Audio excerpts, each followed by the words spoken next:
नमस्कार दोस्तों, स्वागत है आपका हमारे YouTube चैनल श्री ज्ञान मंत्र में। मित्रों, अगर आप भी अपने जीवन में कुछ नया सीखना चाहते हैं, अपनी परेशानियों से छुटकारा पाना चाहते हैं या अपने जीवन में कोई बड़ी सफलता प्राप्त करना चाहते हैं तो हमारे चैनल को अभी सब्सक्राइब करके बेल आइकन को दबा दें। दोस्तों, भगवान श्री कृष्ण स्वयं वास्तु का विशिष्ट ज्ञान रखते थे। ऐसा कहा जाता है कि महाराज युधिष्ठिर के राज तिलक के समय भगवान श्री कृष्ण ने उन्हें राज्य, घर की सुख समृद्धि के लिए वास्तु के कुछ महत्वपूर्ण उपाय बताए थे। यदि श्री कृष्ण के द्वारा बताए गए वास्तु के नियमों को आज भी लोग अपने जीवन में स्थापित करते हैं तो निश्चित ही उन्हें इसके शुभ परिणाम मिलते हैं।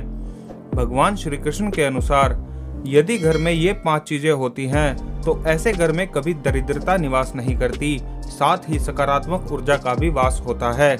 भगवान श्री कृष्ण ये भी कहते हैं कि मनुष्य का शरीर मिट्टी से उत्पन्न हुआ है और यदि घर के अंदर मिट्टी से बनी ये 3 चीजें रख दी जाएं तो ऐसे घर में स्वयं लक्ष्मी निवास करती है और ऐसे घर में रहने वाले लोगों को कभी दुख, असफलता और दरिद्रता का सामना नहीं करना पड़ता।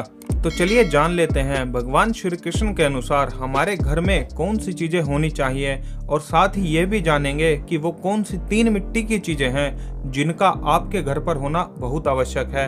पर उससे पहले अगर आपने हमारे चैनल को सब्सक्राइब नहीं किया है तो इसे सब्सक्राइब कर लीजिए और सच्चे मन से कमेंट में जय माँ लक्ष्मी और जय श्री कृष्ण लिखकर ईश्वर की कृपा प्राप्त करें। सबसे पहली बात, भगवान श्री कृष्ण ने युधिष्ठिर से कहा था कि आपके घर और राज्य में पीने के पानी की उचित व्यवस्था सदैव ही बनी रहनी चाहिए। पौराणिक काल से ही मान्यता है कि प्यासे को पानी पिलाने से बड़ा कोई पुण्य नहीं है। इसीलिए आप भी अपने घर के उत्तर पूर्व दिशा में एक पानी का घड़ा भरकर अवश्य रखें या पंछियों के लिए बर्तन में थोड़ा सा पानी भरकर अवश्य रखें। दूसरी बात, घर में चंदन का होना भी बहुत ही शुभ माना गया है। आप चंदन की लकड़ी, माला, अगरबत्ती कुछ भी रख सकते हैं। भगवान श्री कृष्ण ने युधिष्ठिर से कहा था कि हजारों सांपों से लिपटने के बाद भी चंदन हमेशा पवित्र रहेगा, इसकी सुगंध कभी कम नहीं होगी। इसीलिए घर में चंदन रखने से ये घर की नकारात्मक ऊर्जा का प्रभाव बढ़ने नहीं देता है। तीसरी बात, घर में गाय के शुद्ध घी का इस्तेमाल करने से बहुत अधिक लाभ होता है। इस घी का प्रयोग आप भोजन में और दीपक जलाने में भी कर सकते हैं। ये भी ध्यान रखें कि घी कभी घर में खत्म नहीं होना चाहिए।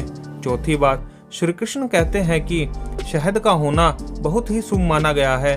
शहद एक ऐसा पदार्थ है जो न सिर्फ आपकी आत्मा को शुद्ध करता है बल्कि इससे घर का वातावरण भी स्वच्छ रहता है।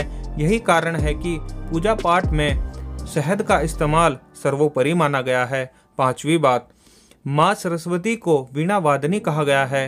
श्री कृष्ण कहते हैं माँ सरस्वती का पूजन व्यक्ति को निर्धनता से दूर रखता है, उसकी बुद्धि को शुद्ध रखता है। इसीलिए घर में माँ सरस्वती की तस्वीर, मूर्ति या वीणा अवश्य ही होनी चाहिए।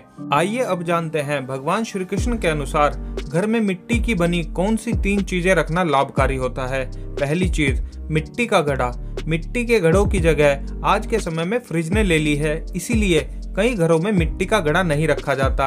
लेकिन क्या आप जानते हैं मिट्टी के घड़े का पानी सेहत के लिए भी लाभकारी होता है, साथ ही इसे घर में रखने से सुख समृद्धि भी आती है। श्री कृष्ण कहते हैं कि मिट्टी का घड़ा घर की उत्तर दिशा में रखने से घर में माँ लक्ष्मी स्वयं प्रवेश करती हैं और ऐसे घर में कभी नकारात्मक ऊर्जा प्रवेश नहीं करती। दूसरी है मिट्टी से बनी मूर्ति। वास्तु शास्त्र के अनुसार भी घर में मिट्टी से बनी हुई प्रतिमाएं अवश्य रखनी चाहिए। यहाँ तक कि मंदिर में सदैव ही मिट्टी से बनी प्रतिमाओं का पूजन करें। वास्तु के अनुसार घर की उत्तर पूर्व और दक्षिण पश्चिम दिशा का संबंध पृथ्वी तत्व से होता है। ऐसे में मिट्टी से बनी प्रतिमाओं को इस दिशा में रखना बहुत ही शुभ होता है। ये सकारात्मक ऊर्जा आपके घर के अंदर खींचती है और नकारात्मक ऊर्जा को नष्ट करती है। तीसरी है मिट्टी का दीपक। मिट्टी के दीपक की जगह आज धातु और प्लास्टिक के दीपक ले चुके हैं।